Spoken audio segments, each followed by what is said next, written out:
battery cable termination tools. This one is namely a 8 gauge down to 1 gauge hex crimper, and it has like a little cutter on the end just right here, like you can see, so you can actually cut the cable. The other thing about this that's nice is it comes with a very sturdy base plate that you can attach it to your workbench or to the wall, and it'll give you a really good place to connect, so you can apply a lot of force to this, because it has quite a big lever. You've got to really give it some force when you're crimping down these bigger cables compared to some of the smaller stuff you've seen in the past that we've done. You really need to have a secure place to mount it. So that's really nice that it comes with this. And what I want to highlight is making some battery cables. So on this channel, we do pretty much everything custom because we deal with a lot of old vehicles, and sometimes old vehicles, you can't just go get the exact same ground strap that they had in the 1970s. As for this FJ40 ground strap, that's the case, and we're gonna go just make one ourselves out of some really good quality products. So we have this Motorsport battery cable from ProWire USA. We have their crimp ends, and we're gonna go ahead and whip up a little ground cable, and we'll show you how I go about doing that. So let me set you up on the camera, and I'll just show you what we do. We'll cut this cable, and then we'll go ahead and do a crimp operation. Right on. So let's see, we can turn this guy here, and I'll show you doing a cutting operation. So it's got a really nice cutting edge right here, designed to cut these big thick cables. I've already pre-measured out how long of cable we need, and we're just gonna go ahead and cut it. So I'm just gonna go right here until I've got it kind of pinched, and then I'm gonna get my hands out of the way, go ahead and just, look at that. Slice through it like a hot knife through butter. So that makes it a piece of cake, to be honest. So pull this guy back up, and yeah, you're good to go. So if you buy this tool and you don't have other big cutters, you won't need them for these big cables because it comes with it, and it makes it really easy.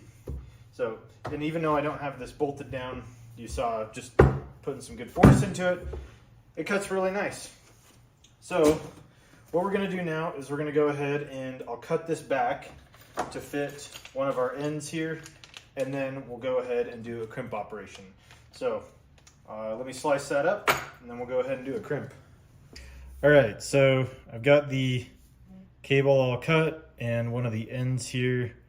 So just gonna make sure we get all the strands nice and laid into there. And we're trying to get just a little bit of a gap underneath so there's no strain on it. And so what I'm gonna do for this crimp is I'm actually gonna just work my way down to 4, just kind of get it lined up with the larger dies just to get it started.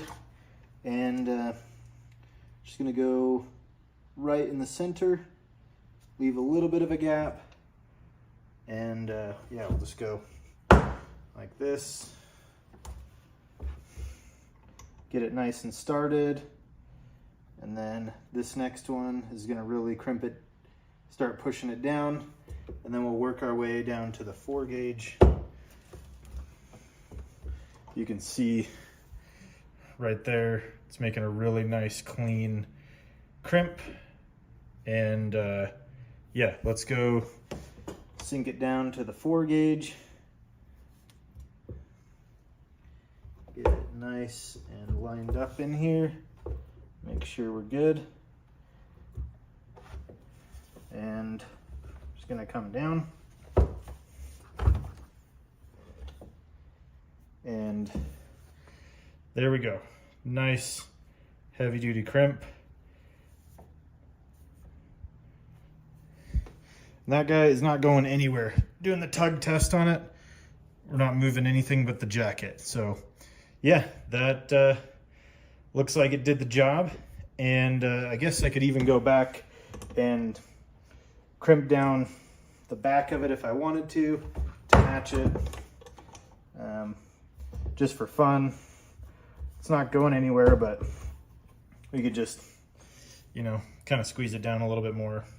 But anyway, there's one just like this, and now I'm going to take some Raychem SCL, and I've only got it halfway done right now, so we're going to use SCL Raychem and cook it down with a heat gun, and then we'll have a completed single end, and then we'll put the other end on, and that should be it. But all right, so we got the heat gun set up. Now I'm just going to put this SCL on and see if we can get it a little bit shrunk down first. You see it start to grab.